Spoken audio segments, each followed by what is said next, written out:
Welcome to GK news.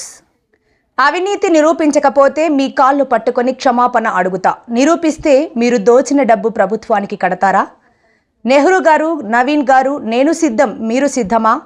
Independent అభ్యర్థి పాటం చెడు సూర్యచంద్ర సవాల్ విసిరారు. కిర్లంపూడి మండలం బూరగుపూడి తన స్వగృహంలో ఏర్పాటు చేసిన విలేకరి సమావేశంలో ఆయన మాట్లాడుతూ, ఆనాడు ప్రతిపక్ష నాయకుడు ప్రస్తుత ముఖ్యమంత్రి నారా చంద్రబాబు నాయుడు జగ్గంపేటలో ఎన్నికల ప్రచార సభలో జగ్గంపేట నియోజకవర్గంలో విపరీతమైన మట్టి ఇసుక తోలకాలు జరిగాయని, అవినీతి ఆనకొండలుగా మారి ప్రజాధనం దోచుకు తిన్నారని తీవ్రంగా ఆక్షేపించారు. టీడీపీ నాయకులు అవినీతిపై ప్రశ్నించాలని ఆదేశాలిచ్చారు. భయపడకుండా ధైర్యంగా అవినీతి చేసే వారిపై పోరాడి వారు చేసిన అవినీతిని అందరికీ తెలిసే విధంగా ప్రజలందరూ తమ గళం వినిపించాలని తెలిపిన వీడియోని చూపిస్తూ, నాటి ప్రభుత్వానికి నేటి ప్రభుత్వానికి తేడా ఎక్కడా అని జ్యోతుల నెహ్రూని, జ్యోతుల నవీన్ని సూర్యచంద్ర ప్రశ్నించారు.